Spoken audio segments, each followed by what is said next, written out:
Welcome, everyone.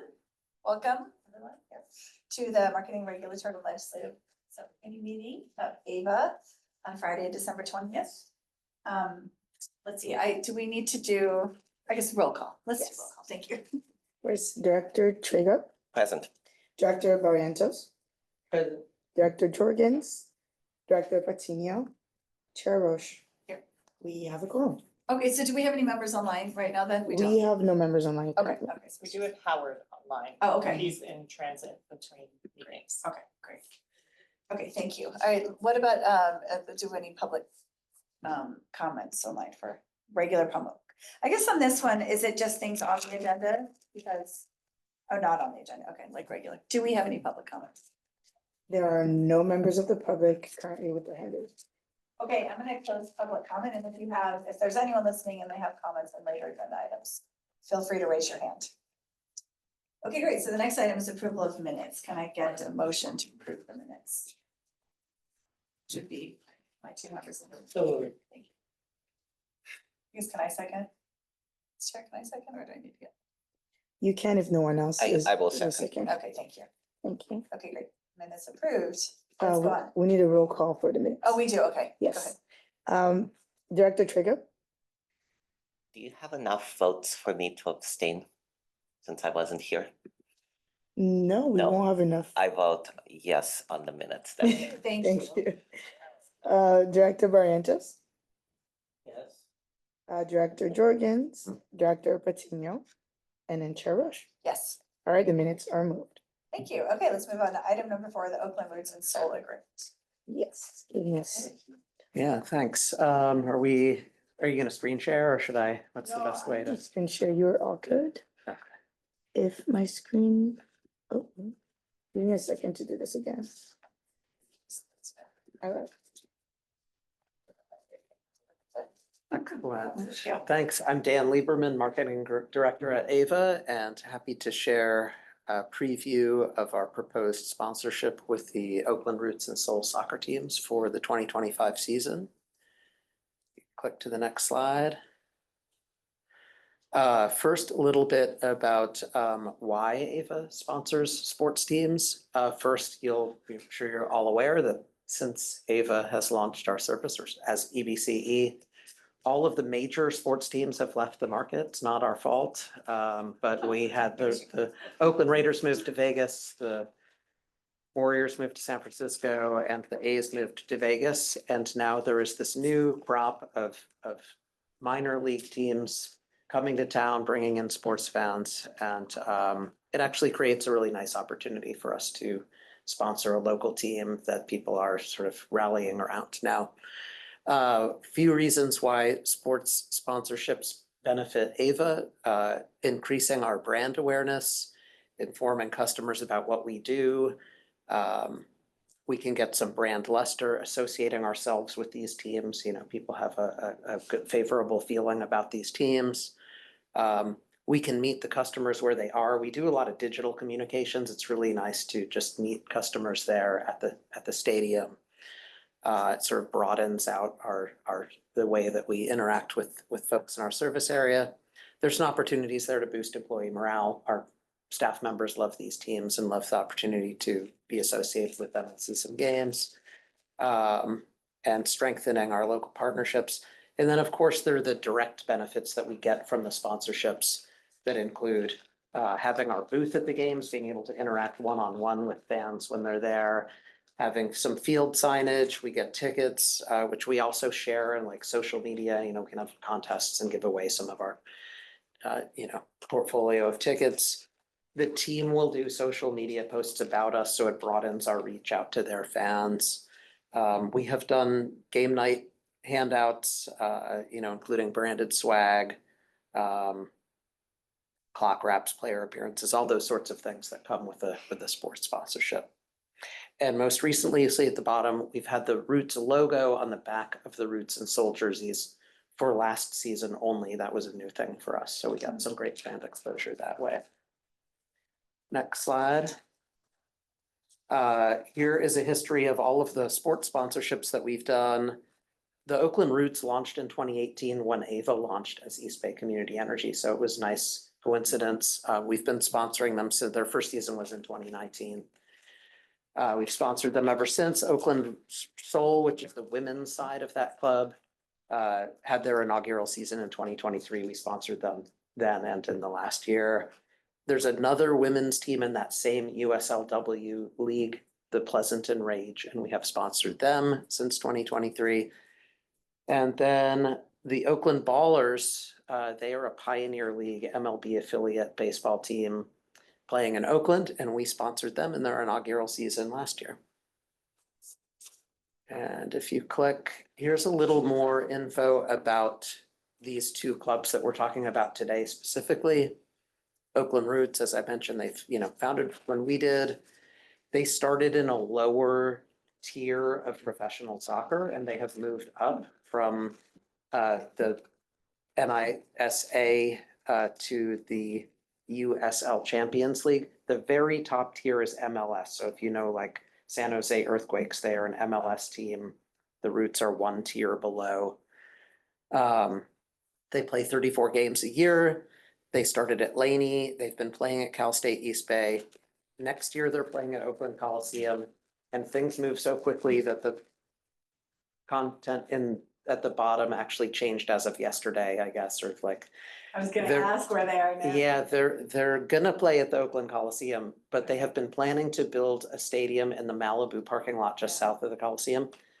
This week, they announced that they're kind of interested in the Howard Terminal spot, and so that's uncertain, but next year is the Coliseum, which is, I think, exciting. It's part accessible and lots of, except for Hayward, it's not in Hayward. It's not so exciting. Yeah, The that's Hayward true. Location does have a beautiful view, It does. It but not does. as public transit friendly. No, It's not.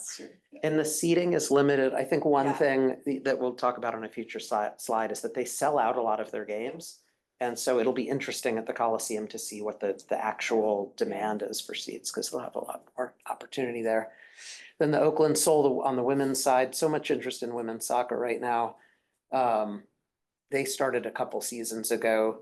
They've been playing at Merritt College, and they'll play in the Coliseum too. They play fewer games per season, so that's one main difference in terms of our, opportunity there. And next slide. Here's just a history of our sponsorship levels with these teams. So it started very small. There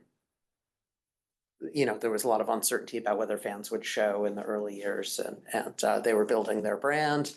And when they moved up to the USL League, our sponsorship bumped up, in accordance with that. And then you'll see it bumped up again last year when we became back of jersey logo sponsors. That came at a higher price. And then on the right, I put some of the 2024 sponsorship package details. They get a lot of fans. We have a great opportunity for one-on-one engagement. Our service is a product that customers are just not, it's like a category of products that people are not familiar with. And so having these one-on-one engagements provides us a longer, conversation and opportunity to explain that. So we're looking for more of that. But yeah, there's field signage. I have some slides, or some photos on the next slide that show visually some of these things that are listed here, with the logos and such. So maybe click to the next slide and you'll see an example of our booth in their area. If you haven't been to a game, they have this sort of, sort of festive area, block party, lots of engagement. Down in the left corner, we sponsored Clean and Green Night. We sort of got run of show. Are those the hot dogs? Because I get to those- throw the hot dogs that night. Yeah, those are the hot dogs. Famously, I- Annie hit someone with a It hot dog wasn't my- once It wasn't my accidentally. your night. Did you? I hit someone. Oh, no. Yeah. So we were, It was yeah, horrifying. yeah. We wrapped bill credits One way to around build some of the brand hot awareness. dogs. What's Yeah, that? So but that's it's one on way to YouTube, build yeah. brand awareness. One way to build Literally awareness, hit them in the face. on the face. Yeah, maybe we need more of that. Some signage on the branded scoreboard. Of course, in the Coliseum, it's gonna be way larger. The screen is huge. They do some nice social media for us. You can see our logo there. There's sort of like a step and repeat, as they call, where people can take a photo, it has our logo on there. The field signage that, not only do fans see it, but, when the games are live streamed, there's a lot of field signage that people view and see. And next slide. So now we have our 2025 proposed sponsorship, and when we started negotiating with the Roots about what we wanted for 2025, we really wanted to focus back on the things that were of most value to us. And for us, we found more value in the game day benefits, the field signage, the fan experience, engaging at the booth, announcements on the PA, those sorts of things.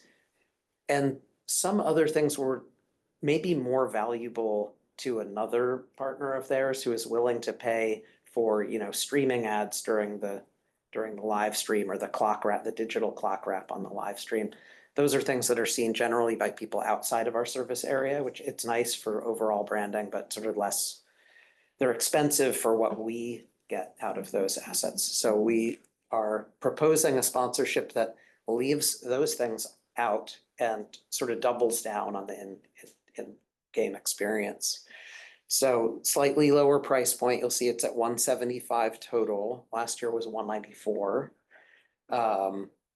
And some nice upside, including a BART accessible stadium. We're hoping, and they're expecting, more fans this year. It's just easier for people to get to and from. There are more seats there, so less likely to sell out in a good way. They're expecting a lot more attendance.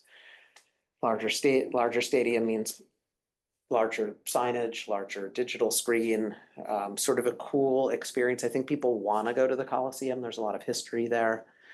And focusing on in-game assets. So next slide. Yeah, so that's the summary. Very interested in your feedback, what you think. I'm hoping that we can bring this to the board in January, and since it's a decrease in price, and we've done this before, maybe a consent item. And then we're seeking approval to negotiate. So a lot of, we've sort of had some back and forth with the Roots, but there would be, you'd be authorizing the CEO to negotiate within that price range for a benefit package along those lines. Great, thank you. Yeah. All right, before we go to member comments, do we have any hands raised online for public comment? There are no members of the public with their hand raised. Okay, then I'm gonna open and close public comment. Any members online at this point? Members online? Members in the room that have directors in the room that have any questions? Questions? Yeah.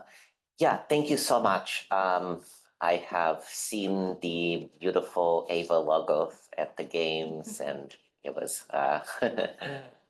definitely very prominent. Since I am new to this conversation, I wanted to just ask high level, what is the since we provide a service, really not a product, and it's really up to individual jurisdictions to make decisions as to how to engage with Ava, not so much individual customers. Of course, we want them to not opt out of Ava. What is the value proposition? Can you, and I guess the more pertinent question for me is just high level, what kind of behavior are we trying to drive by doing this kind of advertisement? Yeah, that's a great question. I mean, first, the level of brand awareness that we have is quite low. We do a semi-annual survey to get a sense of where we are in terms of brand awareness. And I think the main reason for trying to drive that brand awareness is that when we launched as a service, we were really just a commodity service. Like you're saying, the customers are passive customers, and they're accepting our service, and we don't want them to opt out. So, the primary messaging, and in fact, today when we talk about Stockton and Lathrop launch, the primary goal there at the beginning is just to make customers understand that there's this new agency providing their electricity. But then as they evolve in their journey, as we've evolved as an agency, we're moving more to offering options for our customers that require a call to action and the customer to do something, like around EV charging, e-bikes, induction cooking. And if they're not familiar with our brand, then they won't really understand who is this making this offer? I haven't heard of them and I don't know if this is a scam. The more trust that they have in our brand, the more likely they will be to participate in those programs. So as we move to be less of a commodity brand and more of a consumer, brand, then we think it's important for them to be familiar with our brand. I'm sure Teresa and Annie have a lot of, yeah, okay. Yeah, I like the way you put it though, in terms of like what behavior are we trying to drive? I mean, I think that's a really great way to put it. And, just building on what Dan said, we do have a lot of products coming up and I will touch on them briefly in the final presentation today, just to kind of update on, you guys have been hearing about them for a long time, but we're getting closer and closer. And so I will talk about some of those more kind of product type things that are coming up. And from a brand perspective, we're trying to kind of occupy a place in the consumer, in our constituent, in our customers' minds as like a trusted guide on their electrification journey.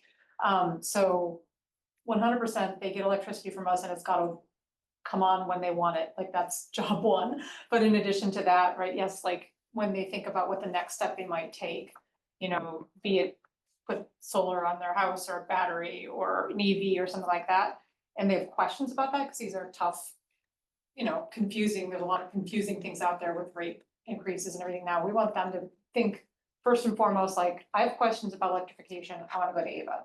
Like, we want to be like that first point where they're like, this is complicated. I want to know more. I can trust Ava to tell me what's what. And so it's like that behavior that we're trying to draw is to be top of mind and a trusted source of information on people's electrification journey that kind of necessitates being somebody that they know and think about. Yeah, thank you. That's helpful. And just one other follow-up question. I see the branded scoreboard and obviously the Ava jerseys. I'm not a marketing guy. That's not my background. But if I see a logo that I don't recognize and there's no other follow-up, I mean, it's going to be ingrained in my brain for maybe 5 minutes until someone scores a goal and I get excited about that or not. So what follow-up activities are being envisioned? For instance, has there been consideration given to updating the logo to also include the website or any other follow-on actions that customers or prospective customers could take? Yeah, I feel like that's more Sure. That's more general, yeah. We're definitely not taking any, actions to like update our logo per se. Like, pretty happy with our logo the way it is now. Or just adding But some, I think you will, kind of see us using aspects of our logo and our brand marks in a way that kind of helps to reinforce and extend the understanding of who Ava is. And again, previewing, you'll see a little bit of that when I share some stuff about, for instance, our DC fast charging program that's coming up. In terms of, and you're absolutely right, any one kind of encounter with a person, an entity's logo, especially devoid of context, but even with context, is not memorable. We know that, it takes multiple touches, to kind of like even start building sort of awareness in people's brains about, that you exist. And so sports sponsorships in general, the roots and the soul in particular, are just a piece of the very broad kind of basket of stuff that we're carrying and trying to share with people. So we wouldn't expect it to work in a vacuum, but we would expect that, coupled with some of the programs related marketing we do, the, required communications that we have to customers, you'll see soon, next month, every one of our customers is gonna get a beautiful mailer and or email about the mailer, you know, that describes like a kind of a high level overview of the last year, you know, along with our power content label. So, you know, there's kind of up and down, maybe the awareness funnel you might have. There's different touches that we give to people over the course of the year, and sports sponsorships is just one of them. Thank you. Thanks, any questions? Sure. I think you should know my background is teaching, right? Have you thought about approaching high schools and getting engaged in AVA and what they do? Jet, you're speaking separate and apart from the roots and all that. Well, it's Yeah. sports too. I coach wrestling too. Yeah, But I needed a wrestling mat. Oakland wouldn't give us one because Yeah. it costs a lot. So what I did is, okay, I went to IBEW and Union. I was hoping each one would get a logo and pay 1/4 of it, but IBEW paid the whole thing. yeah, And so there's a logo on our wrestling mat now. Yeah. And so the kids know. yeah. They no, never thought about it until they saw it. And now I said, you know, you can go be a Christian and not have to go to college if you don't want to. So. Yeah. And you get paid, so yes, as they train you. So in other words, the point is that IBW, and I coach at Castlemont, they have IBW scoreboard, so you see IBW, now they see IBW on the wrestling mats. Yeah, no, I agree with you, and it's not like starting in the schools maybe isn't a thing we have done much in the past, but it's certainly, as we think about, you know, kind of expanding our vocabulary around outreach, it's definitely something that we think about. I have a personal fantasy about like a youth advisory council or something, but see, So sorry. Livermore has something like that, they Yeah. have, but a group of high school kids that are into the climate change and all that, I think Ava would fit right, Yeah. nice into it. So we do offer 3 times a year, the community sponsorships. So this is up to $2,500. We have done this now for probably at least 4 years. And we have at times sponsored different like school athletics events or teams. So that is something that we have looked at in the past. We also have a grant out right now on climate education and awareness. And I'm not sure, I know there were 2 that were brought at the same time. It was the Rising Sun Center for Opportunity and a group called Agape, which I'm gonna forget exactly what that stands for. But one of those groups is working on sort of working with school age students on climate education and awareness. How do you get that information out to the high schools? Do they know or? I don't know all the details of that grant, but we are working with a partner, so we're not doing it directly. Just food for thought. No, you gotta get the youth, it's true. Yeah, do we have any other members online yet? No, okay.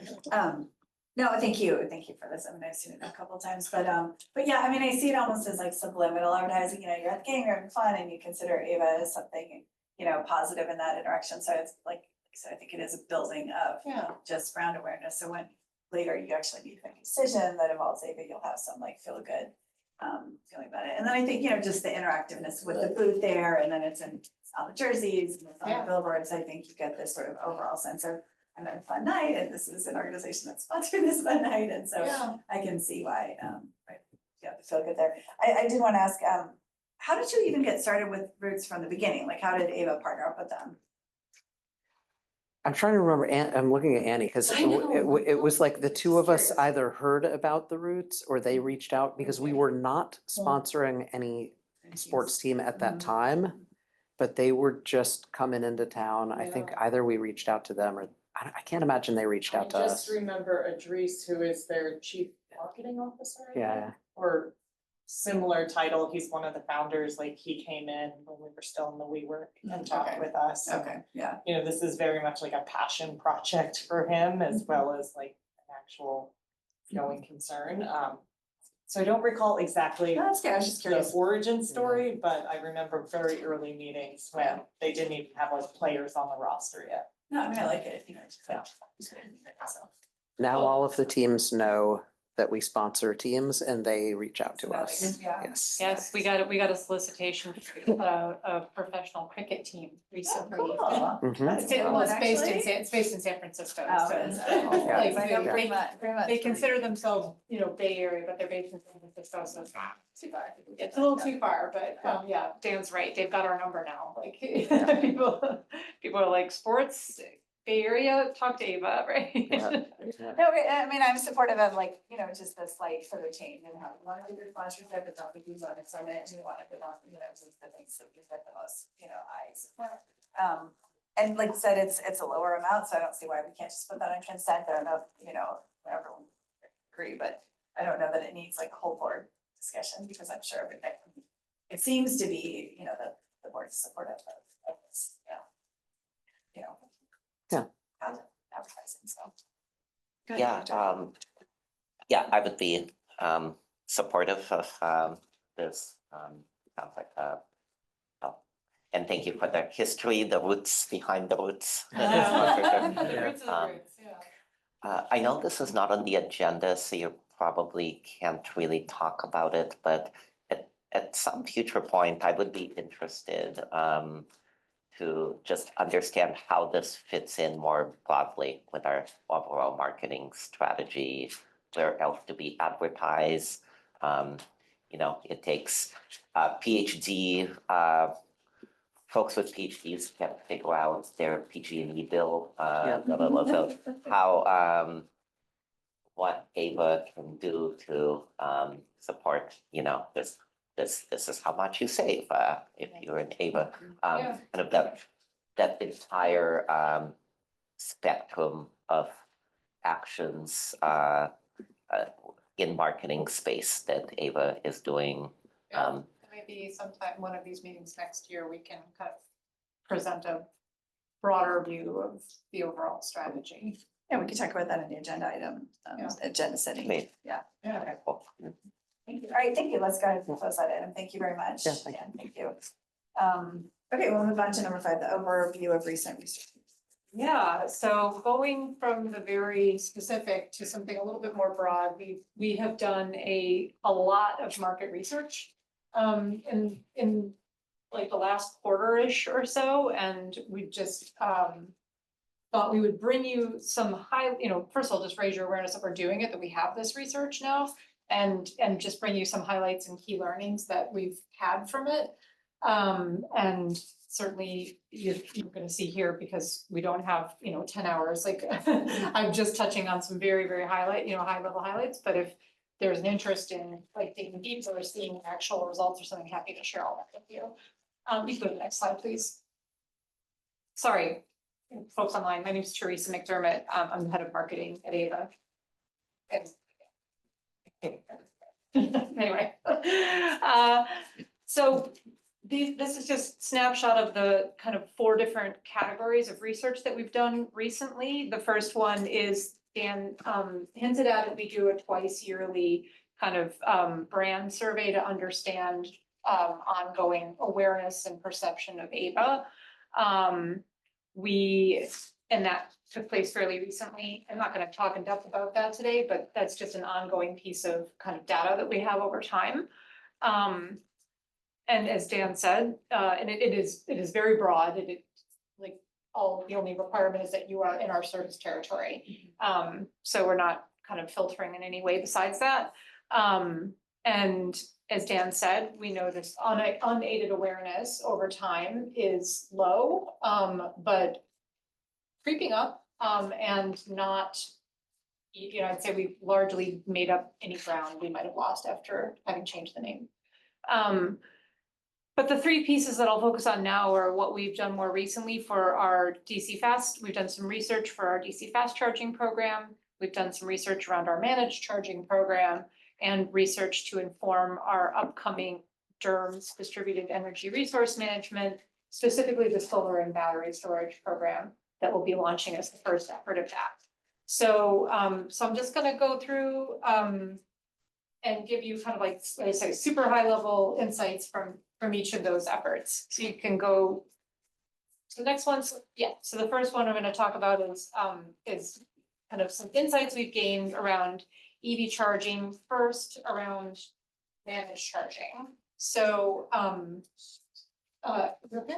Well, sorry, speak this all to my. Of course, yeah. yeah. All right, sorry, Mhm. please I- continue. Can I continue? Yes, please. Okay.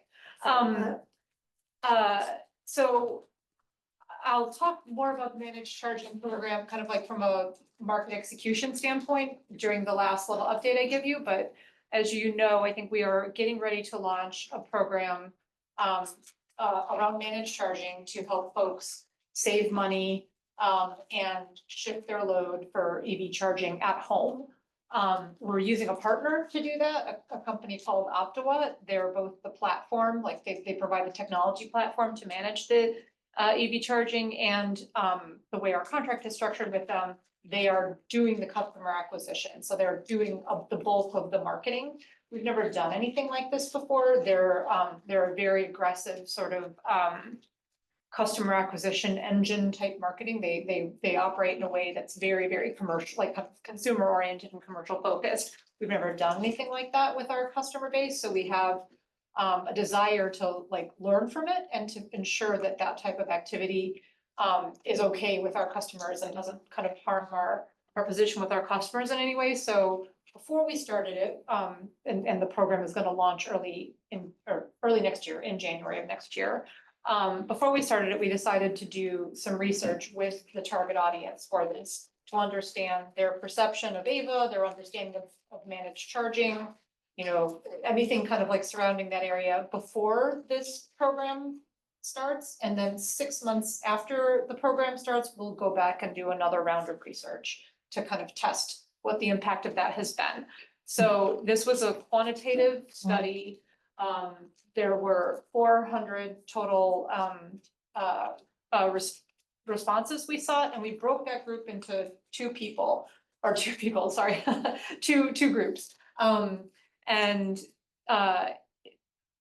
for this instance, like everybody gets the same survey, but we just know that we've taken these samples of our customers. I'm gonna back up. We have about 60,000 known EV drivers. We know this in our service territory. They're the target market for this program. Of those 60,000 customers, we surveyed them, we got 400 responses back. We have broken that audience of 60,000 customers into two groups. And we're gonna be treating the marketing for the program to those two groups slightly differently. So one group is gonna get only kind of messages directly from AVA, email and direct mail, and anything that they might pick kind of, and they could pick up some things ambiently like press, like media coverage and things like that. So half that audience is only gonna get that for the first 6 months. The other half the audience is gonna get that, plus much more direct and intensive marketing from Optiwa, who's our partner. So online advertising, maybe targeted digital or text-based advertising, social, and so just another layer of more intensive demand generating marketing coming at them. And so the difference in kind of the reception to the program and the perception of AVA after 6 months of that activity is what we're trying to measure for. So we did the baseline study, and kind of what we learned is that, you know, well awareness of AVA is still fairly low. It's higher among this audience, known EV drivers, than it is with our general audience, which makes sense. These are people who've chosen to drive an EV. They're probably paying more for their electricity if they're charging at home, for instance. So it makes sense that they're more informed. And you'll see in the next, you know, charts, well, it is still fairly low. Those people that do have an awareness of us have a pretty favorable awareness of us. So this is a great preview as far as we're concerned. It's like, maybe the more you know us, the more you like us, which is certainly a trend we hope continues, right?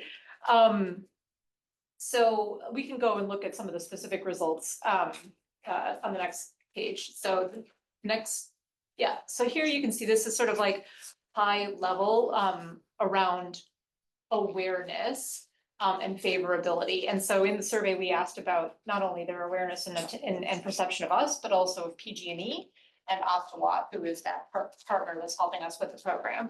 So you can see for us, 37% of the people had a favorable perception of us. A huge group of them are like, I don't know who you are.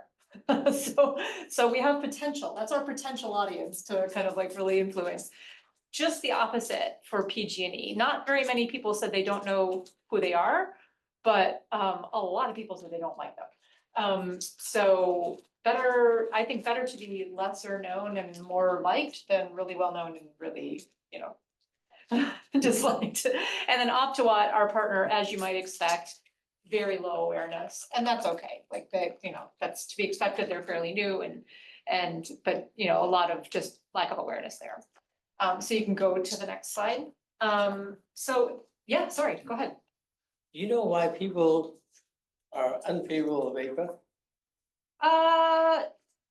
I don't have the results, like, or the, you know, the specific data coming out of, like, the comments coming out of this survey, in front of me, but things we've heard in the past is people generally are still just mad about how pricey their bills are, right?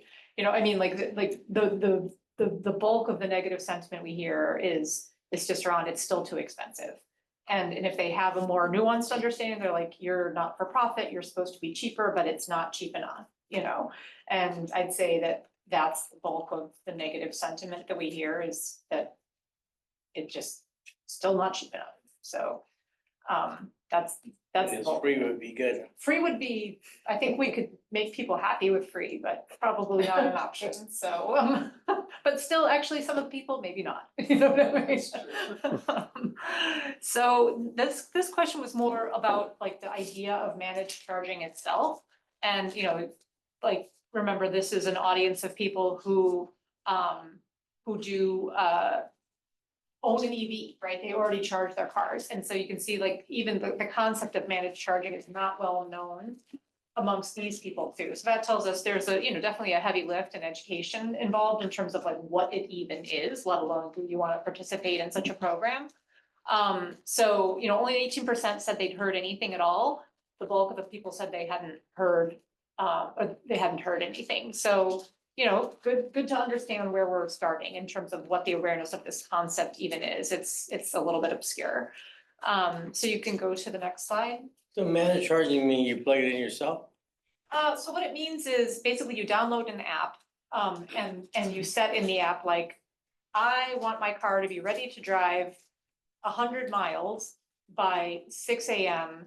every Tuesday, Wednesday, and Thursday. And then aside from that, when you come home, you just plug your EV in and you don't think about it. You know that it will be ready for you during those times, but like the algorithm in the app, or AVA, like, will decide when to charge your car up so it's ready when you need it, in a way that saves you the most money and shifts your charging to the time when there's like more solar energy and stuff on the grid.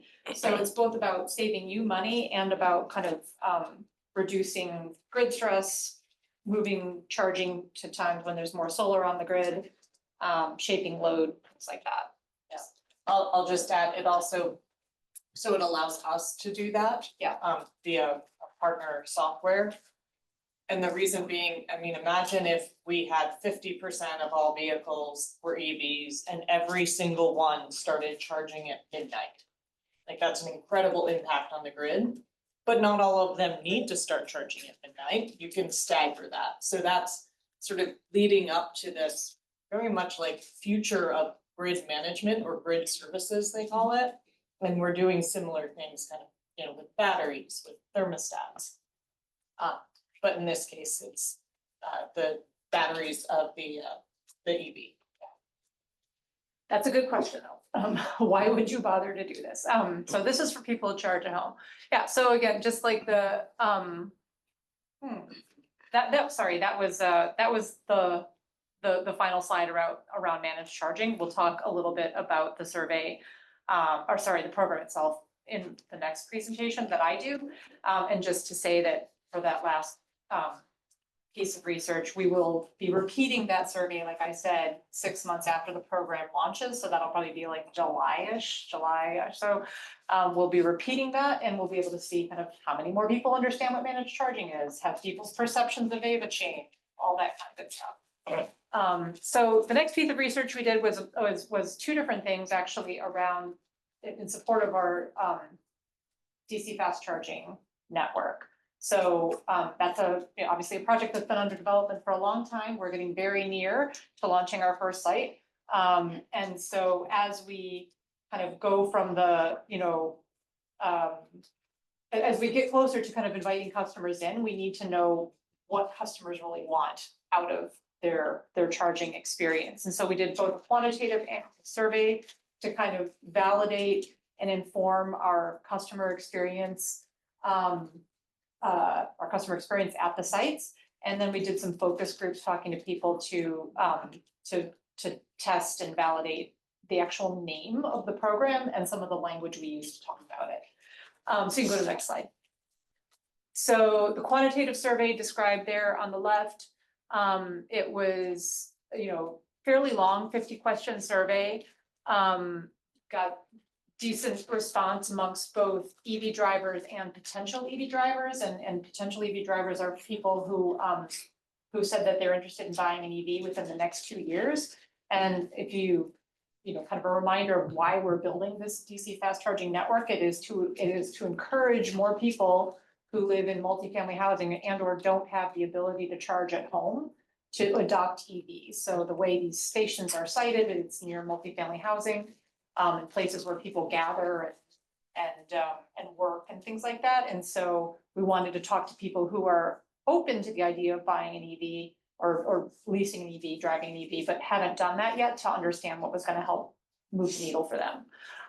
So we talked to those folks, and then for the qualitative focus groups, same thing, just much smaller group of people. You can go to the next slide. So in the quantitative survey, like we kind of covered everything from just like, would you buy an EV and why would you not buy an EV or not, all the way to kind of like, what do you expect when you go to charge? And we learned, maybe no surprise, like the biggest barrier to buying an EV or to deciding to adopt an EV is the cost, both of charging and of the EV itself. But sorry, everything okay? Yeah, just trouble, I know. but it's okay, my husband. What's it cost to, what, it's the second one on here. Installing a home charging station, what would it cost somebody? It depends if you have to like upgrade your panel or how much electrical work you have to do. But I mean, I think it can cost, like the chargers themselves cost like $500 to $1,000, I'd say. And Some cars even come with like their own charging cable. Like I did not buy Yeah. a charging station for my home. yeah, The so car came with a charging cable, so I just have a 240 plug. yeah, so if you have to, I know when we did ours, right, we had to run 240 like out from from wherever it was coming in to the garage, and you got to do a bunch of electrical work and conduit, and it's $3,000-4,000 or something. And then the price of the charger itself is like $500. But I think it depends. It just depends on what you have existent already. So it might be a very small investment, or for some people it could be a lot, so it's. So you're gonna go buy a car, then you have to figure out what your house is gonna cost, get your house ready for that car. If you Yeah. want to charge at home. If you wanna But charge this at is in home. the context of DC fast charging, which is public charging, Mhm. so you wouldn't have to invest in that at your home. Well, but it could be another reason that people are not investing in an EV, because they're like, it's too expensive to build, to put a charger in at home, and there's no convenient, like, public fast charging available to me, so it's just another barrier. But yeah, so cost of the car itself and, of installing charging is something, but if you see sort of like, I don't know where I would charge, and I don't have the ability to charge an electric vehicle at my home, those are, like a third of the people like said those things too, so it kind of speaks directly to our value proposition of like, sure, if you don't have a driveway, if you live in an apartment building, you couldn't put a charger in if you wanted to. And so we know that those people are, there's 40 or 50% of them, people in our territory live in multifamily housing, and their rate of adoption of EVs is much lower than the average rate of adoption of EVs. And so the whole reason, that we're building this network is to kind of help expand access to EVs to make people like that feel more confident in buying an EV, because there will be fast, good, reliable charging near them. So that's, sorry, go ahead. Yeah, no, this is really helpful. Just wanted to understand, so when the survey sample was taken, it was prospective EV owners specifically, like that would not include plug-in hybrids, for instance.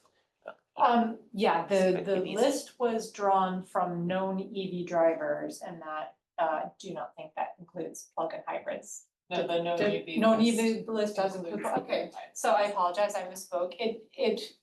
I don't have from this view, we actually have it in the data, I'd say kind of like the profile of what kind of car they have. I don't have it here, happy to look it up, but we would consider, even though plug-in EV driver would not go to a DC fast charging, station necessarily, they wouldn't. But, if they've taken the step to buy a hybrid, they're obviously interested. And maybe the thing to get them to a full EV when they buy their next car would be confidence that they can charge it quickly. So they definitely, like a hybrid driver would fall into what we would consider like a potential EV driver. Okay, and then was it agnostic to the specific vintage of the EV? And this is kind of going back to some commentary at our last meeting.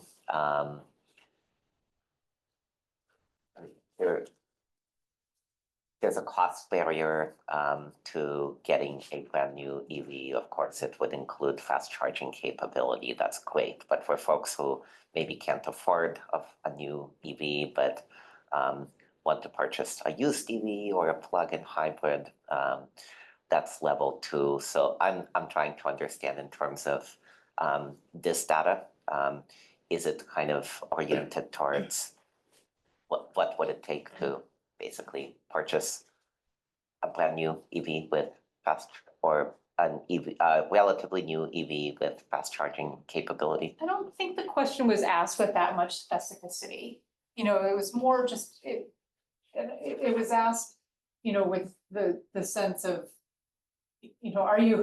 are you interested and open in buying an EV or not? And if not, why, right? I don't think we got into a level of specificity, but certainly like people were not screened for how, like the people that identified as EV owners were not screened for sort of how old is your EV.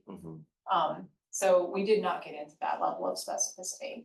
And I, there probably is a level of education that we need to think about in terms of like, who is a candidate for the DC fast charging station, like hybrid owners, it doesn't make sense for a hybrid owner to go there. But again, like if you're happy with your hybrid and maybe ready to make the move to an EV, then maybe you would be curious, right? Thank you. Sure, of course, yeah, so this is what we learned about, kind of just the barrier of getting the car and the charging. Go on to the next slide. This was kind of an interesting piece of data around people's expectations of us. Now, so this was a super long survey. There was a lot of data. I'm like leaping over tons and tons of information to kind of take you from like what does it take to buy a car to what we learned about what people expect about pricing for charging from Ava. And again, as I say, happy to share some of those results otherwise, but when we got into, we through the journey of the survey, we explained who Ava was and everything like this. And for those people who didn't know that who Ava was, or that we were a not-for-profit, once you explain that and you kind of say, if this entity was offering public fast charging, what would your expectations of pricing be? And basically, we heard loud and clear from people that like, oh, well, if you're not for profit, I expect your pricing to be lower. I expect to pay less for my charging from you than I would from EVgo or a commercial one, right? So that's an important data point for us, and and everything, and certainly, something that we are bearing in mind as we're finalizing the pricing, strategy for the network, but, there's also, and I think, yeah, we can look at the next slide, please. The next slide talks about general, kind of what people expect in addition to pricing, what potential EV drivers expect from a public charging experience. And this is kind of interesting because, and I didn't include the same chart for what existing EV drivers expect. There's a lot of overlap, but there are some interesting differences. And basically, like, if you're not an EV driver yet, you think you're gonna care about things like, I wanna know the exact price I'm gonna pay. And I wanna have a bathroom there. And you think you care about things like that. And when we see the same chart for people who already drive an EV and who already charge publicly, they're like, I don't care about a bathroom. Like, I don't care about like knowing the exact price up front. I just wanna know that it's available and that it's fast. And that it's like reliable, and by available, it's like, do you have a lot of chargers there? So when I go, I'm not gonna have to wait. And reliable in terms of like, is it gonna, work? Is the cable actually there? So this is some interesting kind of, dynamics when we think about talking to people we're trying to get to adopt an EV. It's like maybe one set of messages, and when we are talking to people who already have an EV, it's a different set of messages. So that was an interesting learning for us through that. You can go to the next slide. And as I said, we also did, in both the quant and the qual survey, we did some work to kind of understand how we should be positioning and talking about the network. And this slide just talks about that a little bit. We've kind of tested some of the different areas of how we position this. Basically, should we be, playing up the fact that this is an investment in our community? Or should we be playing up the fact that, this is about sustainability and drive an EV because you'll save the planet? And what we learned through the responses was that the climate message was more compelling than the community message, but the most compelling message of all was, it just works. And so that's great because it appeals to everybody, like, it works, it's fast, it's reliable. That works for everyone. So, this is the language you see here. It's not something that, is going to ever appear in like public facing communications, but it informs how we're positioning and talking about it. So that's EV charging and EV driving insights. And just one more chunk here, talk a little bit about, you can go to the next slide, next two slides. This is some research we conducted, as I said, around our solar and battery storage and DERMS generally. So Annie, kind of talked a little bit about why we might, have a managed charging program in terms of load shifting and grid and grid reliability.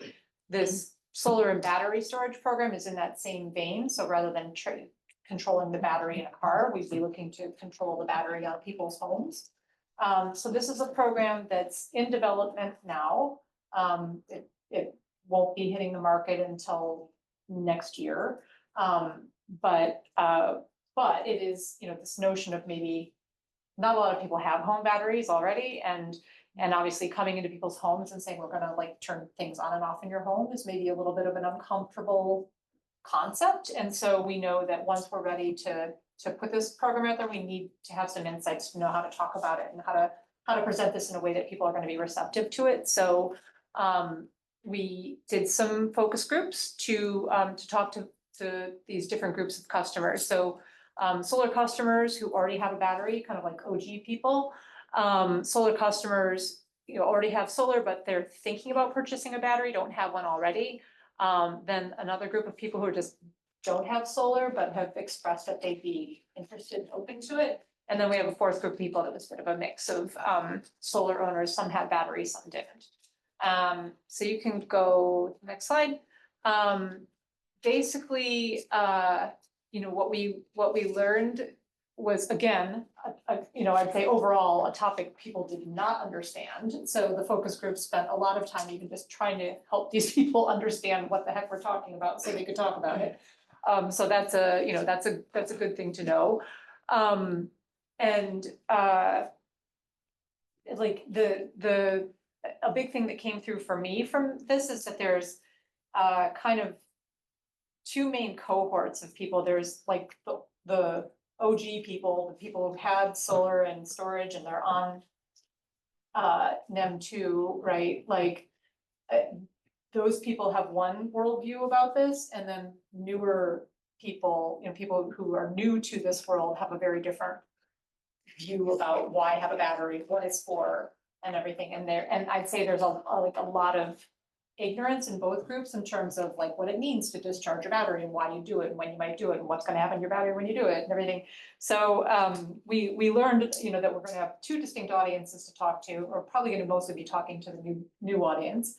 And that we have a lot of education to do about, for instance, your battery was designed to be discharged, right? It wasn't designed just to sit there as, from the one time of year you have a blackout or something, right? So we can go to the next slide.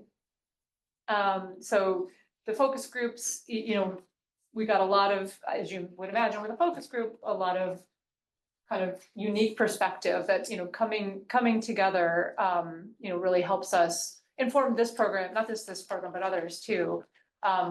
People told us very plainly, oh, as soon as I got a battery, then all of a sudden I wanted to like change my whole house to electric, right? Like when I saw what I could do with my battery, I wanted to get a heat pump and I wanted to, get a Nest thermostat rating. So we really got a clear message that like having a battery is like the gateway drug to home electrification. Yeah. Yeah, right? Yeah, exactly. It's like, oh, that's free energy. I'll do more of that. Yeah. So that was a nice insight. You can go to the next slide. I'm nearly done. And as I said, there's as we suspected, there's a lot of concern about letting other people control your battery. And so this will be the main kind of like challenge for us to overcome with this is kind of figuring out how to assure people that their preferences won't be ignored, that they have a right to override, and that kind of taking these actions is not going to harm their battery or harm their resilience or anything like that. But there's a lot of confusion out there around solar billing plan and things like this. So I think to your point earlier, like people don't understand their bills, and we have, it kind of just goes back to those basics too. We have a lot of education to do for folks about how their bill works, how their billing plan works, and the economics of actually, if you invest in a solar battery, like how to get the value out of it. So that is just maybe not as short as I could have been, like summary of some of the research we've done, but we have learned so much lately, and love to share more of it with you if there's interest. Yeah, I mean, and the problem is that it keeps changing, right? So we get set on this one idea, you don't know what's gonna happen. Yeah. But thank you. All right, before I go to director comments, anything online? Anyone online? If I open public comment, is there anyone online who would like to say anything? There are no members of the public with their hand raised. Okay, okay, then I will close public comment and go to directors in the room. Any other questions?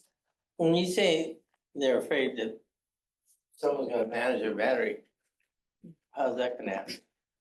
So kind of in the same way we talked about with EV charging, like you tell us, I need my EV ready at this time, just plug it in and we'll manage that.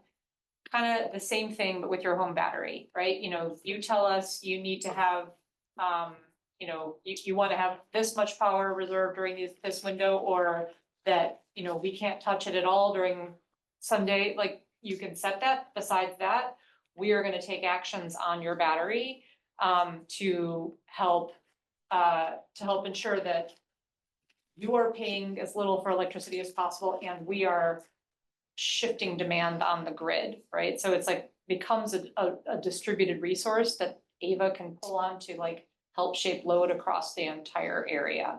Annie, you might be able to do that better than me, but You touched on it the other night. You talked about like you noticed your refrigerator was, and that was like Yeah. fascinating to me because I actually hadn't heard how it was working like for someone individually before. Yeah, I mean, so it's slightly different because with the batteries, we can of course dispatch power, either like using it in the home or back to the grid. But what I was talking about was like demand response programs, yeah, which okay. are similar. I mean, it's the same concept of like as an individual, customer or, resident, we are allowing people outside of our homes to control some aspect of what we're doing in our home. So in my instance, I have a smart plug on my refrigerator and I've allowed a third party to alert me and then shut off my refrigerator in increments of 15 minutes. Because that is the biggest energy draw in my house when I'm not charging my EV. Because we don't have other big energy draws. So, but you know, people do this with their air conditioning via smart thermostats, but it, and then I get compensated for it as well. So over time, it adds up money and then I log in, I'm like, oh, I have $25, great. I'm gonna download this. But it is about getting customers comfortable with that idea of like a third party coming in and going to sort of manipulate these different devices or distributed energy resources. My wife hates AI. She'll say, they're controlling our house. Yeah, this. But you opt into that, right? Yes. Yeah, and I can override it anytime I want. Yeah, and we'll pay you, right? Like, I mean, they're in the program, we have not designed the program yet, but certainly nobody expects that you're, you know, a resident would give up control of their devices for nothing, you know what I mean? So there will be some compensation Yeah. to the customer for participating in the managed charging program, for participating in any eventual solar battery program. Like, we don't expect people to do this for free, so. Well, the whole idea is for you to save. Yeah, Energy, so the way the programs, certainly managed charging, right, there is an incentive just to join, we'll pay you to join. We'll pay you to stay in the program, and then in addition to that, you have savings on your electricity, because we're helping you charge it less expensive times. So that, you know, it is, I guess just to say that, I mean, some people would do it out of the goodness of their heart and wanting to be collectively, Yeah. you know, Part kind of of aware, research, but like yeah. a lot of other people would be like, I would like something back, please. So we're aware of that, yeah. Yeah, this is really helpful, and I'm glad that you started with the customers themselves. I'm curious, I heard a rumor that you might be doing a focus group with industry in January for I think the battery demand response program, but I The kind of solar wanted, and storage. yeah, solar and storage. Wanted to just understand how this survey fits into next steps in terms of additional opportunities for stakeholder engagement. I am not aware of us doing a focus group with I think it was a industry. workshop. We are doing a workshop with industry, you know, around the design of the program, and, you know, because we, again, haven't like mapped out path to market fully yet, but our theory is that a primary path to market will be through solar and battery installers, right? That, you know, rather than us trying to convince every single homeowner, Ava, directly like, hey, you should put a solar and battery array on your house. It's probably more effective for installers who are already talking to people about doing that to help make their sale easier by saying there's this additional incentive from Ava, right? You know what I mean? So we think that's gonna be a main path to market, and we are having a workshop with members of the industry in January. And I think it is to also gather more of their feedback, right? They're out talking to customers all the time. Like, what are you hearing? Like, 100%, what do customers understand? What do they not understand? How can we support in further education?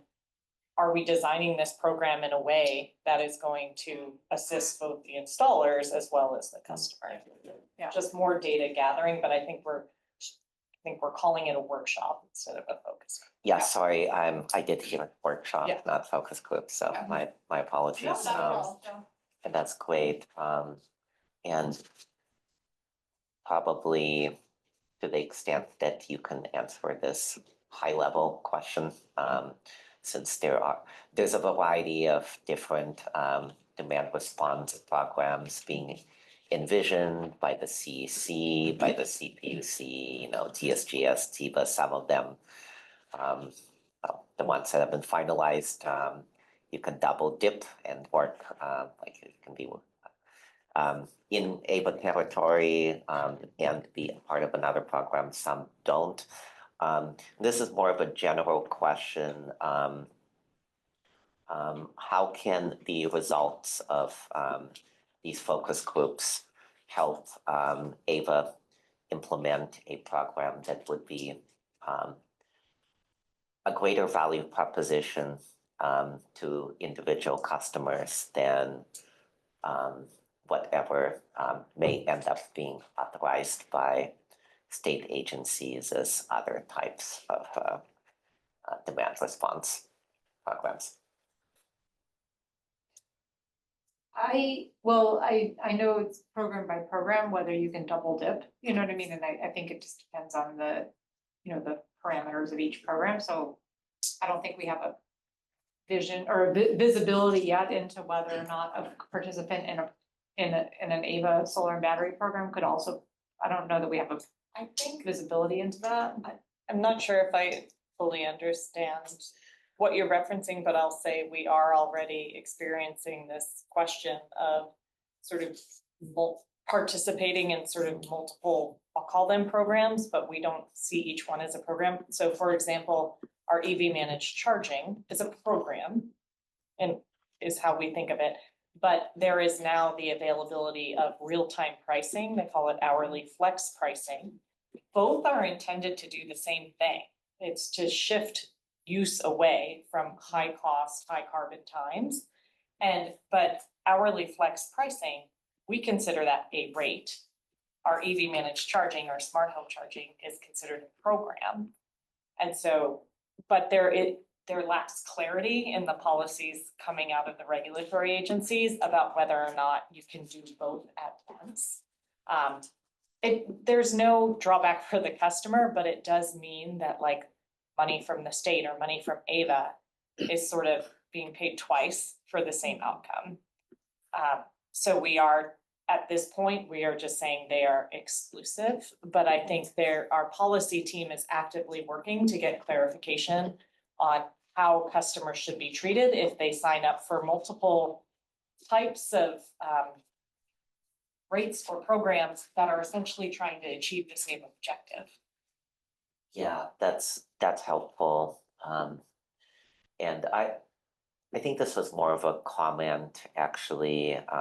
It is my opinion that certain programs that are being envisioned by the state would provide a lower value proposition to individual customers to, even get them to participate.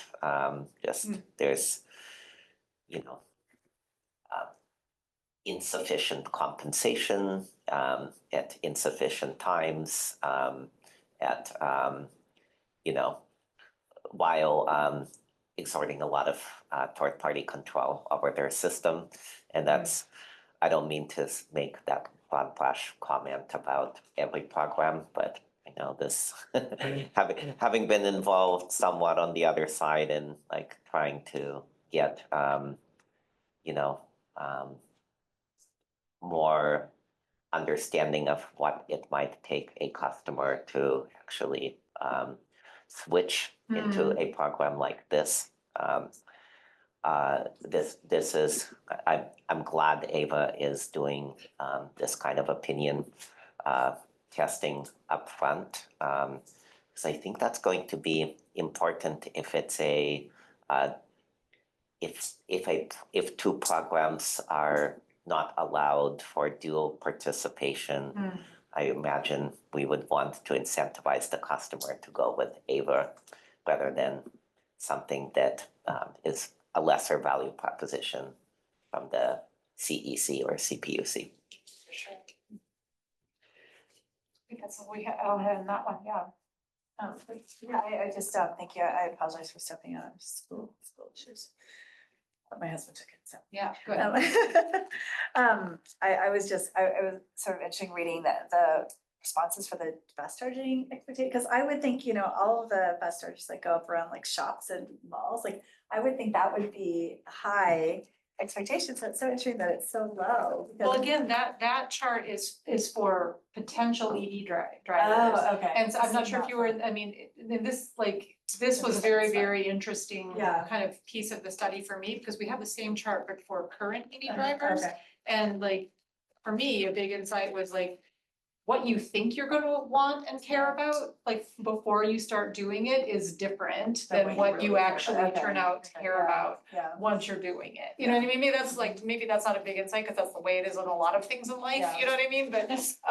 But yeah, like the people who, they're thinking, oh, if I get an EV, I'm gonna care about, there's gotta be a bathroom there, Yeah. cause that's what it's like at a gas station. Yeah. You know, like, Yeah, that's like true. that's, I didn't think of gas they think that it's really important, but Mhm. when we ask the same question to the current EV drivers, they're like, man, Doesn't matter. Everything goes out the window if you can't actually charge your car when you I pull see. up, So you so just that want it to becomes be the there. top Yeah. priority. Yeah. Yeah, I want it to work. Yeah. Which sounds like a low bar, but this is, market Yeah. transformation right now. Yeah. This is still very, in many ways, a nascent market.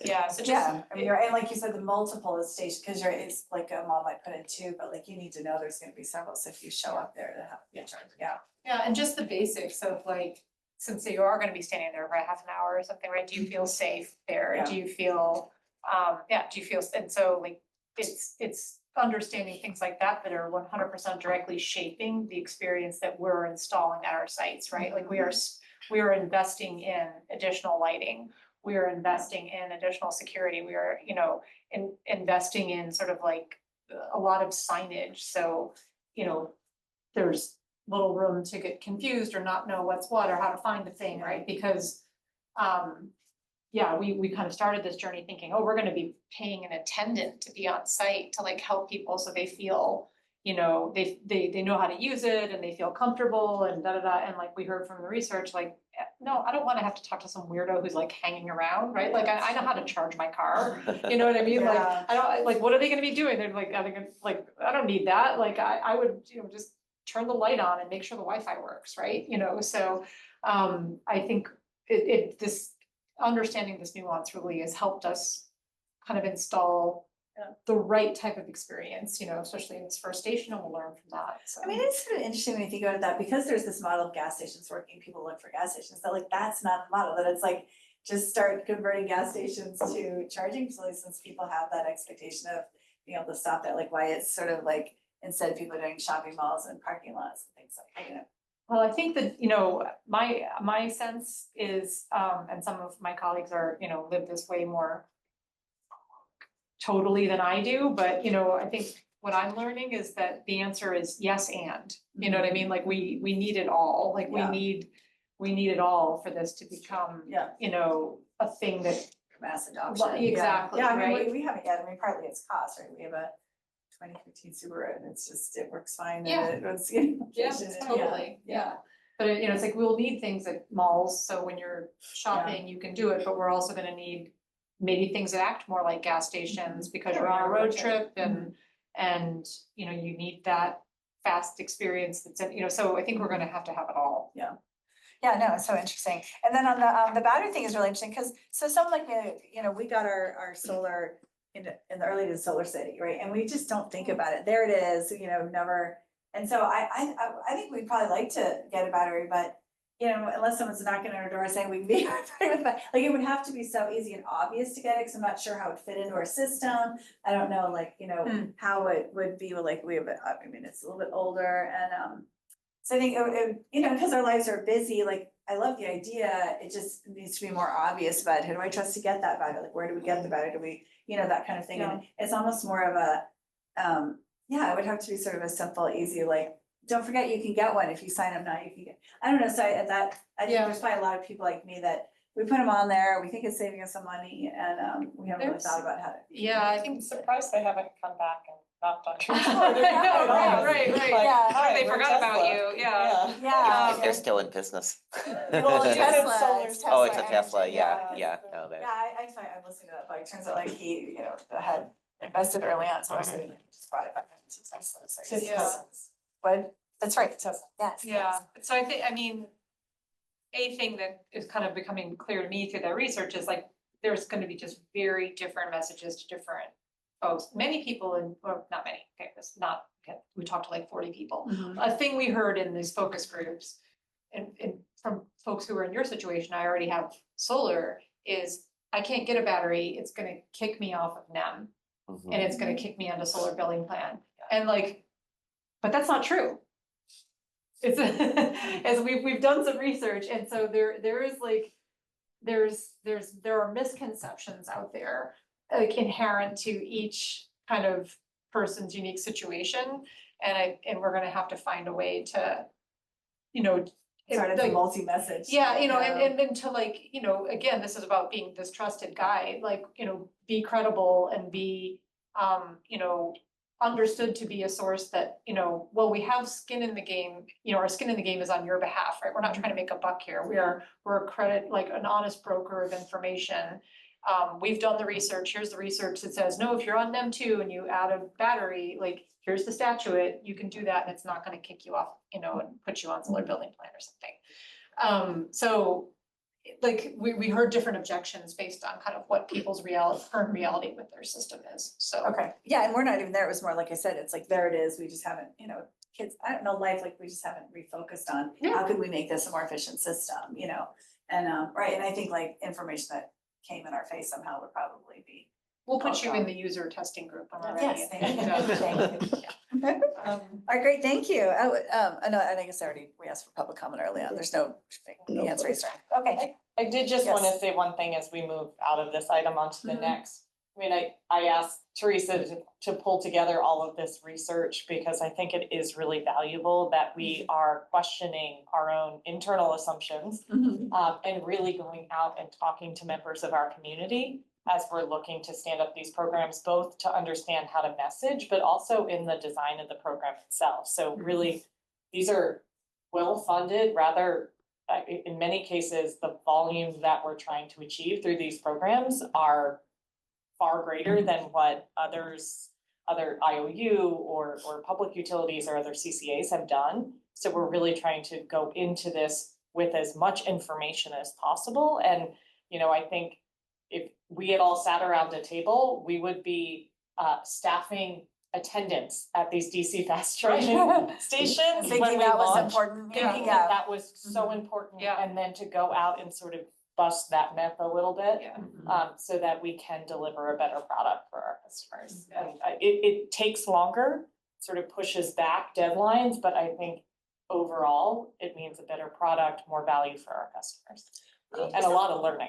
Yeah, I mean, when you do something like that, put in the time and energy to learn like that, does Ava write industry papers in these scenarios, you know, in order to share that? In our spare time.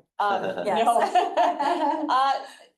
No, we have not written industry papers. But I know that we do, you know, share information by going to conferences, Yeah. being on panels, so. Yeah. And certainly a lot of sharing, like with our CCA kind of partners. Yeah. For example, you know, Teresa was just asked to like be on a panel to talk about sort of how we're positioning our brand and engaging with consumers, and so all of this kind of work, you know, Goes would into something, feed into that. Yeah, no, I'm just saying, because I feel like, you know, the sooner like the whole industry learns from each other, then we That's can true. like, get more efficient at this. Yeah, Yeah. absolutely. And just, I guess, maybe a parting comment. I would be curious as you continue to, you know, get additional stakeholder analysis, how important resiliency is to potential customers or existing customers in the wake of more wildfires, more climate events, more PSPS events to respond to them. I'm realizing my previous comment about the CEC approach was a little dour. I was just on a call this morning where it's becoming apparent that it is the position of this goes all the way up to the governor's administration. Despite resiliency being a stated goal in AB 209, it's less importance on it is what agencies are being directed to do. And so again, well, within every state bureaucratic challenge lies an opportunity for AVA to take that space. And so I would be curious, I mean, I just, how many folks are thinking about getting batteries because they're worried about going without power for some extended period of time?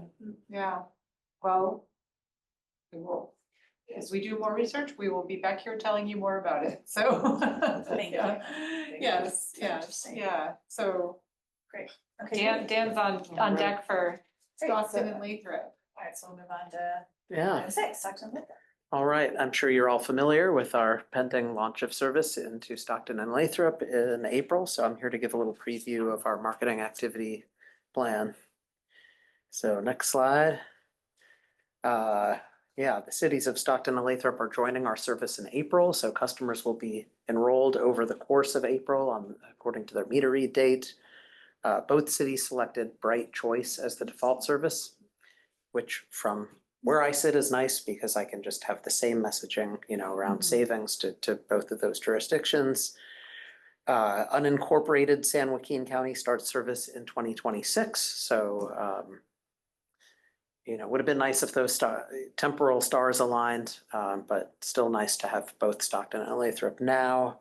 The demographics are quite a bit different in Stockton and Lathrop than in a lot of the other communities that we serve, so we had to sort of think and consult with people in Stockton and Lathrop about what messaging seemed to be most important. We've been working very closely with the cities and other stakeholders there on developing our messaging. Lathrop is one of the fastest growing cities in California, a lot of new housing stock, and it is being built right, just massive tract home neighborhoods being built, currently. A lot of rooftop solar because that's what you do now with new construction. It's the law. Yeah. And then Stockton, very different in old port city. It'll be the second largest city that we serve. Not as affluent, very diverse, a lot of customers on care, relatively low literacy rates, which the city, we had some discussions around the best way to inform customers due to that, and a lot of Spanish speakers, a lot of Spanish spoken in the home. So really focusing on that in a lot of our marketing. This is our third mass enrollment, so I feel like we kind of, know what we're doing now. We know we've learned some lessons about what works and what doesn't work, but this one's a little unique, so trying to pay attention to that.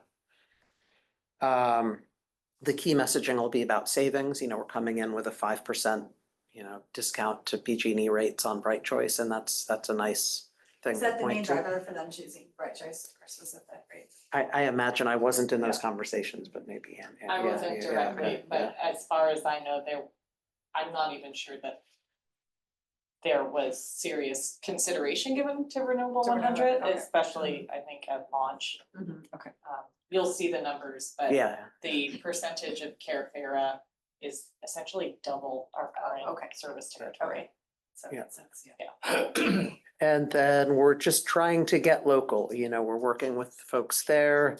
We're hiring a local staff member and signing up some new vendors. I have a slide on that. So just bringing some immediate economic benefit there.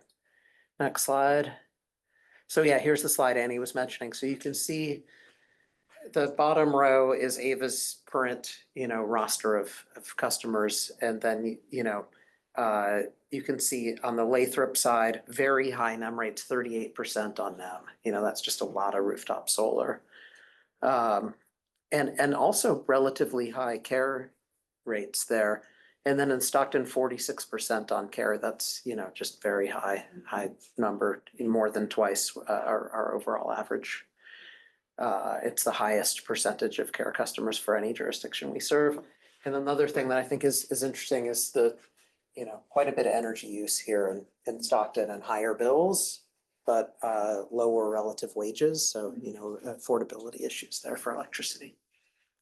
And we assume the actual probably usage in Lathrop is also higher. It's just that average number comes down quite a bit because of all the solar customers. Yeah, that's right. Right, so their bills appear, their usage looks lower, but the AC load for both areas is probably quite significant. It's very hot. Odd.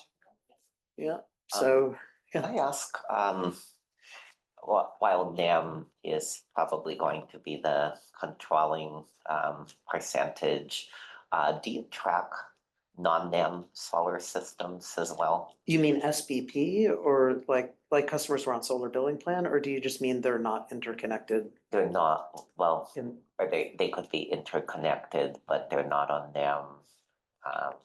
Those wouldn't technically be legal, I think, so we don't, Oh, like, yeah, I don't maybe think you can't interconnect without. So there's NEM one, It's- NEM two, and then solar billing plan.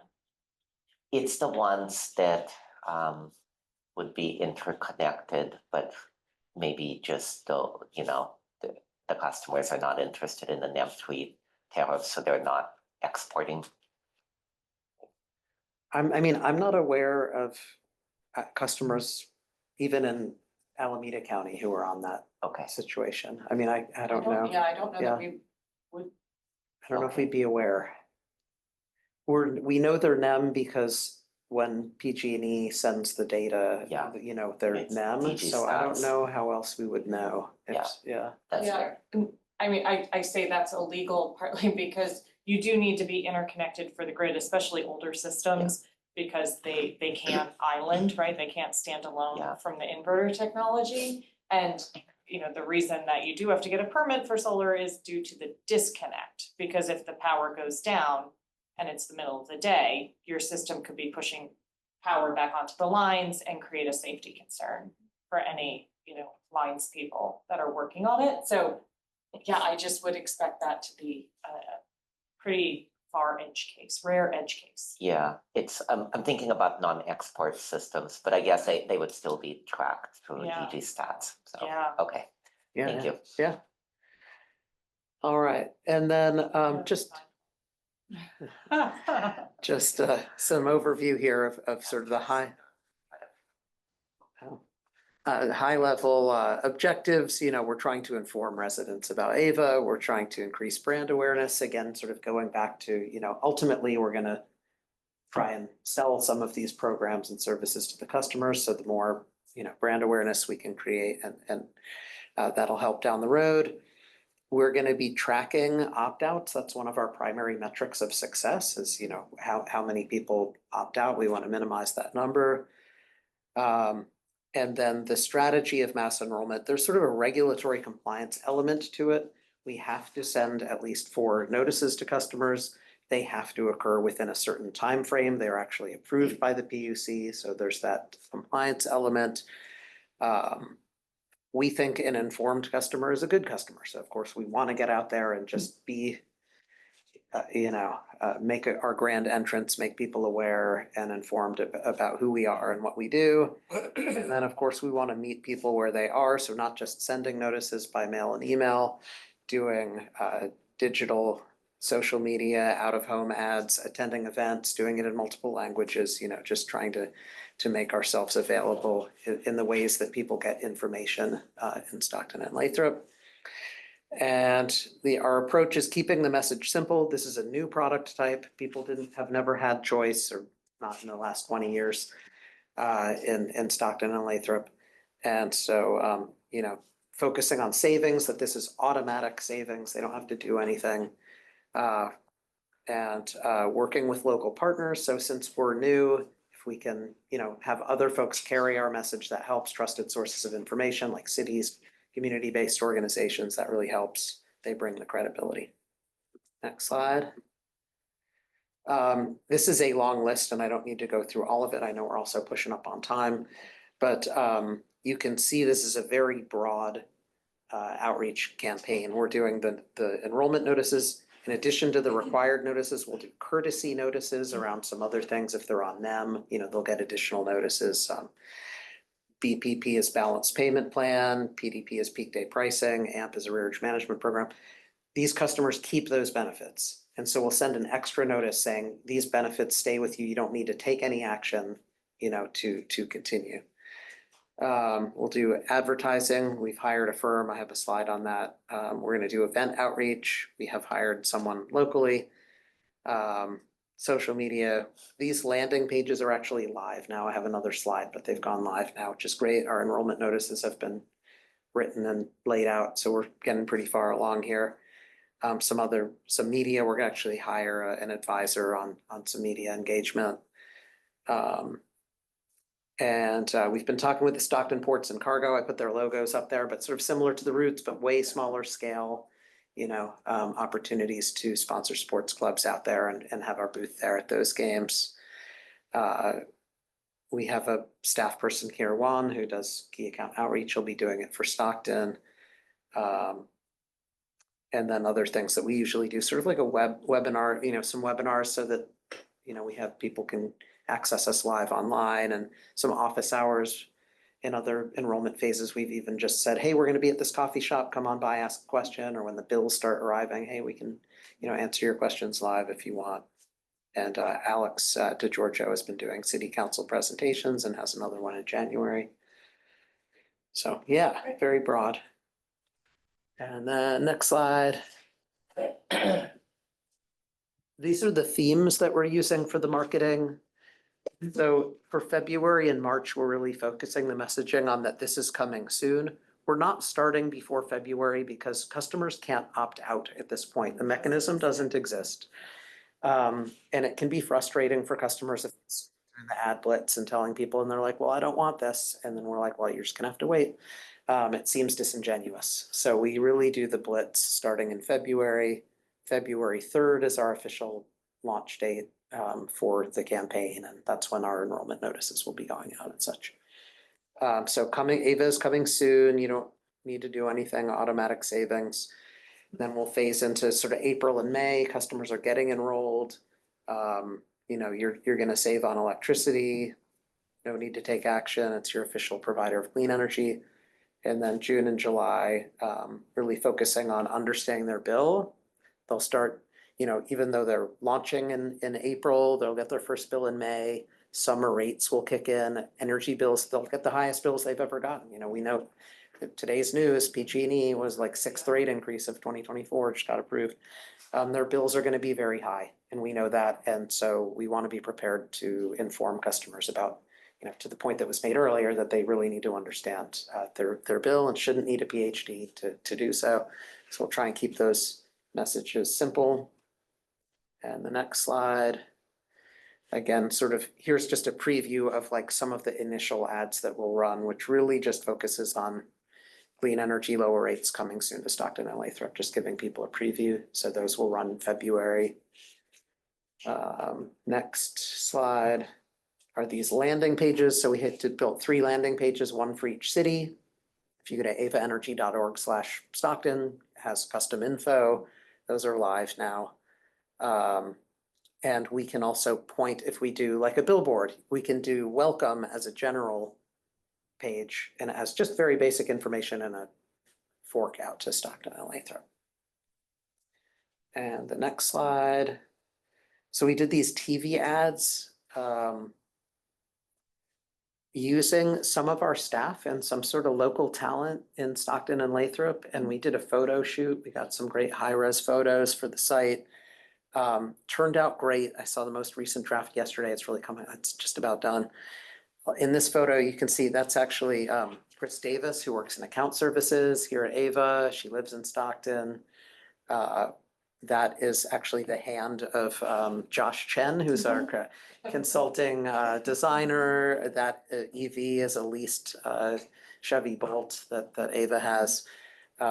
And you can see we made this sort of fake signage that says Ava Community Energy Stockton and Lathrop. It wasn't really on the Bob Hope Theater in Stockton, but that is what. Yeah, not yet. Anyway, so all of these images appear in those TV ads, and we have these other assets, and it's really coming along. It's very exciting. And we'll do, Spanish and English versions of those. We've got the voiceovers going already. So next is, this is that local support. So a few of us have been meeting with the cities and some CBOs just to make sure we're on track, that they're comfortable with us co-branding with the city logo. They have approved our enrollment notices. Had a few face-to-face meetings with CBOs, including at Little Manila Rising, which is a great organization there in downtown. I can update a few of these bullets. We have hired a full-time outreach coordinator, Hector Aguaniga. I have his resume if you want to see. He's going to be a great guy starting January 7th, full-time, working out of Stockton.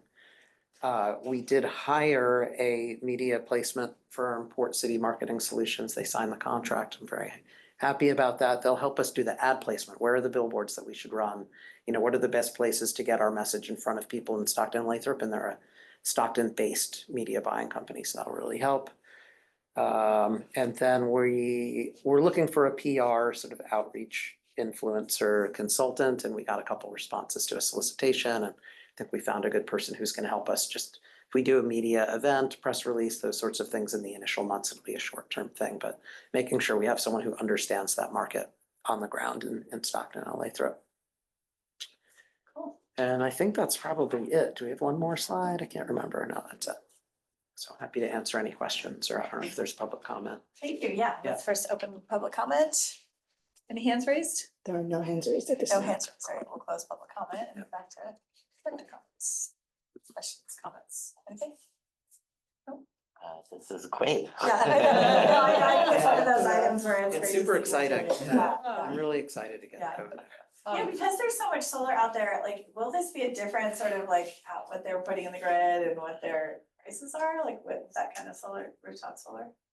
I mean, it's like, it's funny from our point of view, there are a few things. One is solar customers are very engaged, sort of like EV customers. They're very aware of their bill. The billing can get confusing. So actually, we tend to have a slightly high opt-out rate for solar.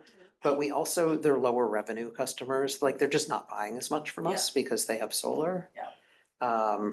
So, you know, that's one thing I've observed, yeah. Did you want to add something? Oh, I know there was a bullet there about unincorporated San Joaquin County, but I announced at the board meeting on Wednesday that we received the official certification letter from the CPUC.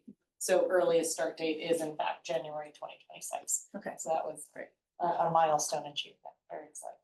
Otherwise, thanks, yeah, it's nice to see the update about what's really happening there, and I love all the like branding you're trying to do, it's so cool. Yeah. The influencer part, right, it's like everyone needs an influencer now. Yeah, I don't, yeah, I don't think you necessarily mean like mom bloggers necessarily, but you know, we do, maybe. What's wrong with that? If it's a local Stockton mom blogger, 100%, right? You know, Yeah. but I think we're looking for people who already have audiences Yeah, in, you know, in those communities and Yeah. just to be a little, you know, we do have now 2 employees who live in the area, you know, so we lean heavily on them for insights, but it's, you know, it's a little bit different in terms of like, most of the people that even now live in our territory and have some firsthand insight in Yeah. terms of like, this is an influencer, like an influential, you know, media outlet, this one isn't, you know, like this person has a lot of sway in their community. We don't know that as much there, Yeah. so we're kind of like starting out, we're gonna be, you know, purposely seeking out that kind of Yeah. guidance, just so No, I we're think it's not great. showing up dumb. Yeah. And,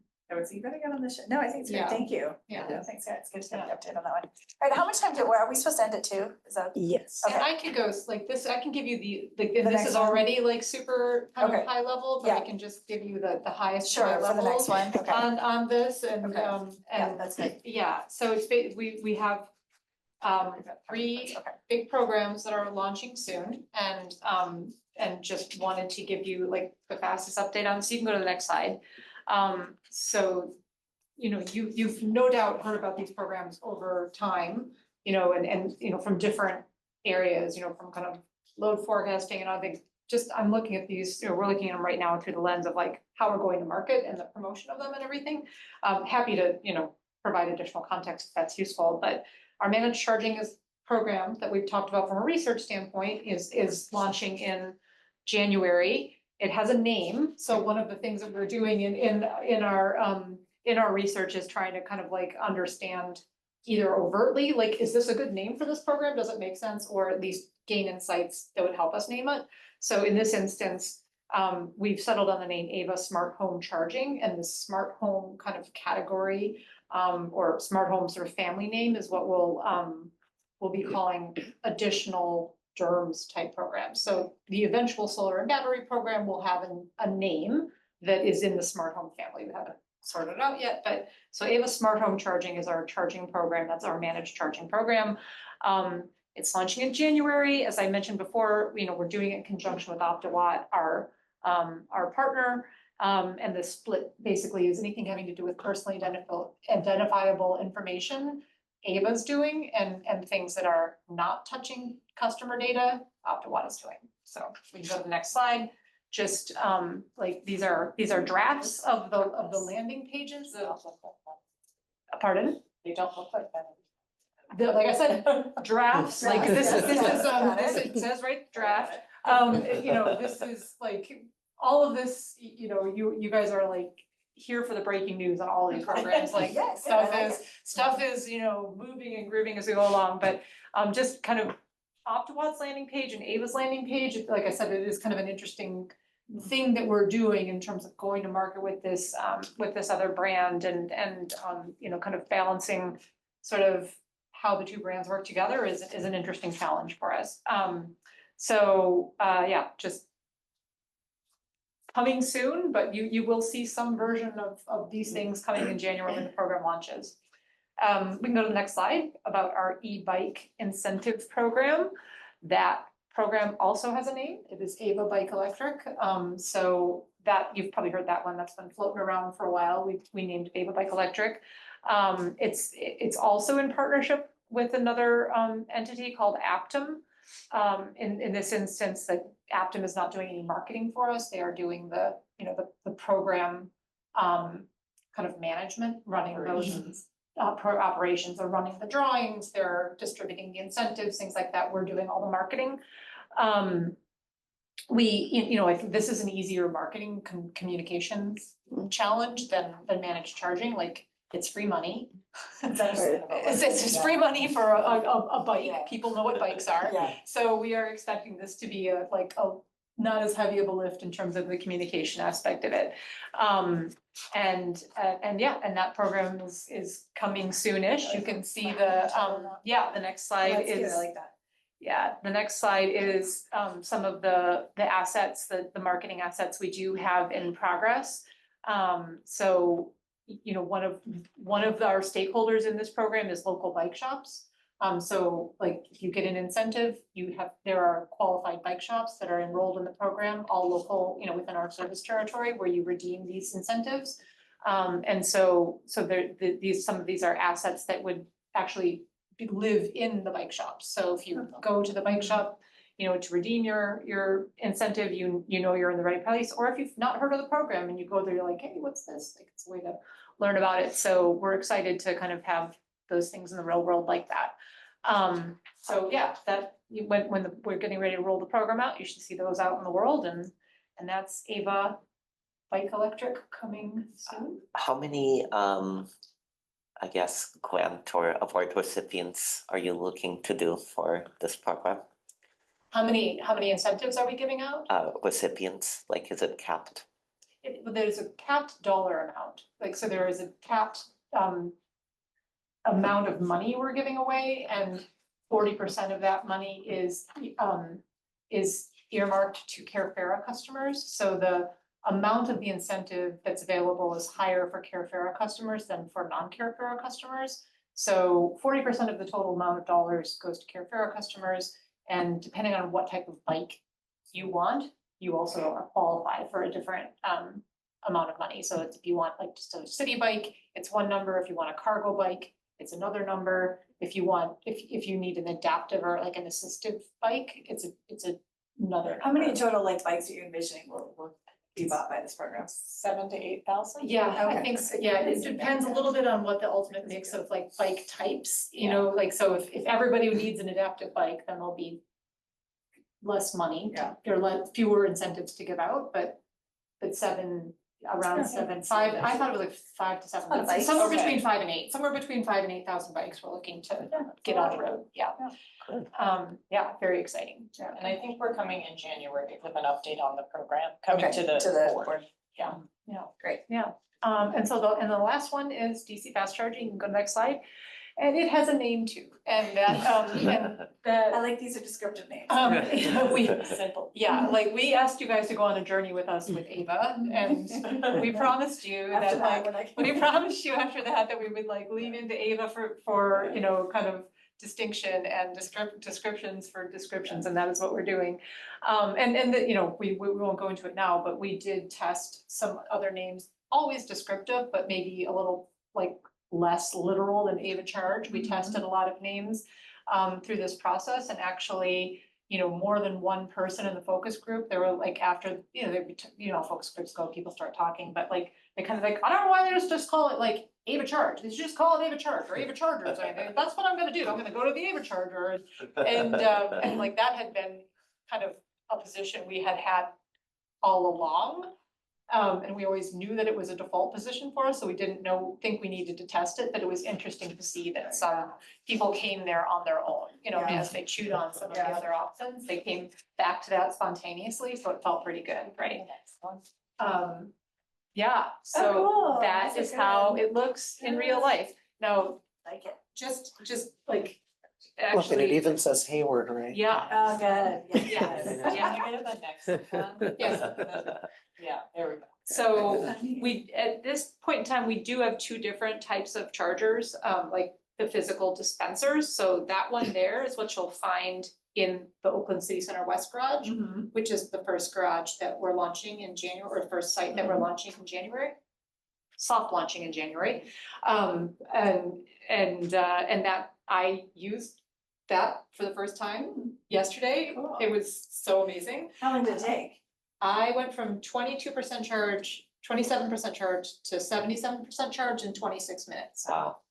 It was, It's it was so exciting. I Yeah. have to tell you, I didn't think I'd be so excited. I keep Yeah. telling, like, I did not think Because I, everyone like, to see how fast this goes. Yeah. I mean, like, it was That's really cool. exciting. Yeah. And easy, which is good, because like, I don't have any patience for things like that, so, and super easy, so yeah, the Oakland City Center West Garage, soft launching in January, and by soft launch, Very cool. yeah, Some of that's still mock-up, but that's actually, yeah, right now, those signs are being installed It is, actively yeah, at this time. at this moment in time, yes, Oh, like right like now. the Like literally. temporary signage is being installed right now. We're having we will soft launch, meaning like the chargers will be available to the public, they'll be on PlugShare beginning, like we're targeting January 10th. We won't be actively driving people there with like paid advertising and communications until probably the April timeframe, because we are waiting to get all of our final security measures in place and permanent signage in place. We will be, once that is, we're ready to kind of do the formal launch, we'll be having kind of ribbon cutting event and everything, so you'll be Cool. hearing from all of us Yeah, on that, okay. so, yeah. That's it, Good. done, That's great. done, Awesome. done. Yeah, that looks really good. Sorry. I didn't start Okay, using the this, I know. slides on your back. Yeah. Okay, great. Any questions? Oh, sorry. Public, Let's open public comments. Do we have any public comments? no public comment. Okay, thank you. Yeah, and if there's anyone listening and that you had questions about anything today and you forgot, come raise your hand now in the next few minutes and we'll come back to you.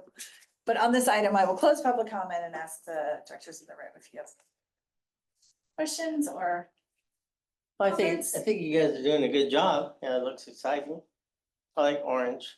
Good. Okay, that's good. Thank goodness, yeah, we like orange too. No, it's good. I'm excited to.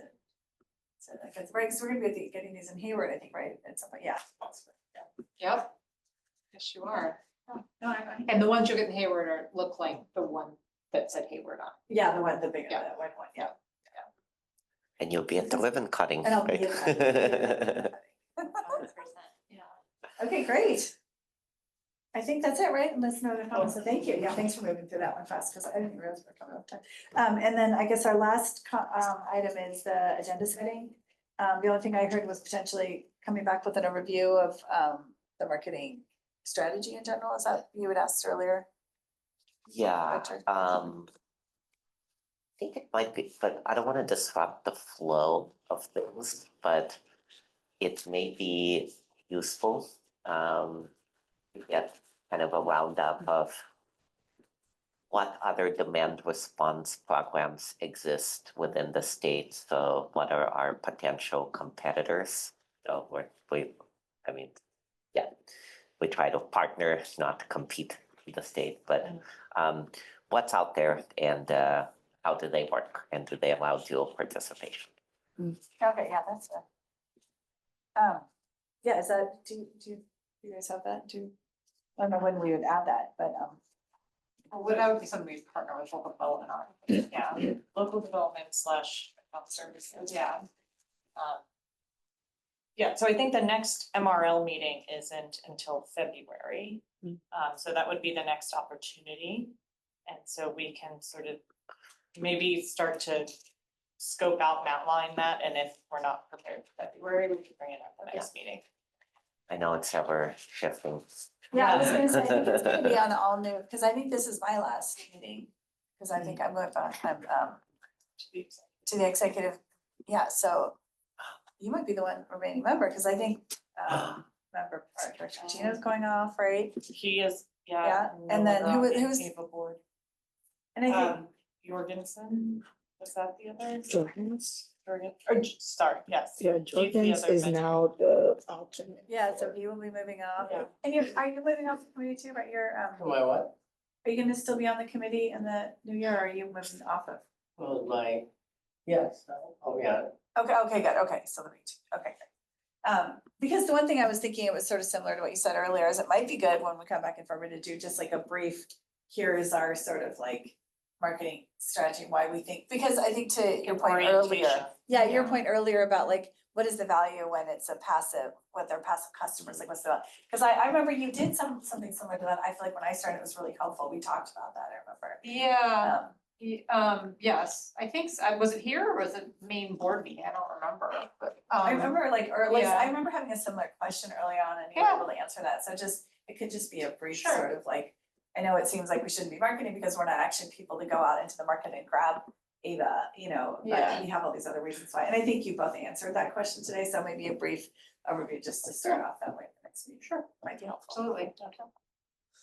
Yeah, Okay, great. I think that would be great. Okay, and I think, right, that's it, then our next item is adjournment. So moved. Everyone else good? Yes, okay. Meeting is adjourned. Thank you. Thank you, everyone.